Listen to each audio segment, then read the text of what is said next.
بسم الله الرحمن الرحیم. زما محترم و معززو، یو ډیره اهمه فائده ده، د هغې خلاصه دا ده: یو کثرت دی، دویم برکت دی. اصل شی کثرت نه دی، یعنی ډیروالی نه دی، بلکې اصل شی برکت دی. د همدې له وجې نه پوهان، علماء کرام، اولیاء کرام د هغوی نه دا خبره نقل ده چې 1 روپۍ د برکت دا غوره ده د ډیرو هغه روپو نه چې هغه بې برکته وي.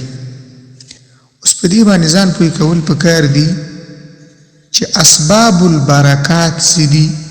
نو بطور مشت نمونه خروار په نن درس کې 3 اسباب البرکات ذکر کوو ان شاء الله بتوفیق الله عز وجل. د ایمان نه وروسته اول سبب د برکت هغه تقوا ده. دلیل وربانی د قرآن کریم دا آیات دی: اعوذ بالله من الشیطان الرجیم ولو انهم آمنوا واتقوا لفتحنا عليهم برکات من السماء والارض. الله پاک فرمائی که چیرته زما بندگان صحیح ایمان ولري او تقوا اختیار کی واتقوا، نو لفتحنا عليهم برکات من السماء والارض، زبرا کلاو کم په دوی باندې برکتونه د بره طرف نه هم او د لاندې طرف نه هم. تفسیر رشد القرآن په دې کې او تفسیر دا هم ذکر کړي چې لفتحنا عليهم برکات من السماء، په دې کې اشاره ده علوم لدنیا وته، علوم وهابیه وته. لدنیا وهابي علم به الله پاک درکي، او وروسته چې والارض راځي په هغې کې علوم کسبیه و طرف ته اشاره ده. نو اول سبب د برکت تقوا شوه او دلیل ورباندې دا آیات کریمه. دویم سبب د برکت ذکر الهی، د الله سبحانه وتعالی ذکر او یاد. الله پاک فرمایي ولذکر الله اکبر.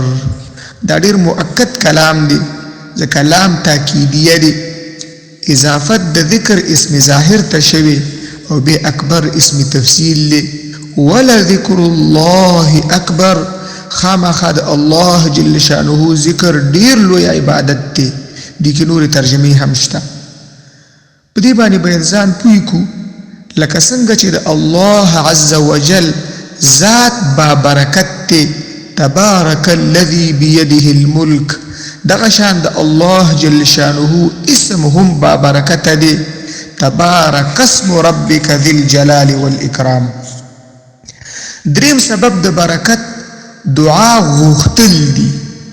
عرض کوو یو د دعا لوستل دي او دویم د دعا غوښتل دي چې ستا دل او دماغ الله جل شانه طرف ته متوجه وي. نو اصل شی د دعا غوښتل دي، خصوصا د برکت مسنون دعاګانې، لکه د هر جایز او ښه کار په ابتدا کې بسم الله ویل، دې سره خیر او برکت پیدا کیږي. واخر دعوانا ان الحمد لله رب العالمین.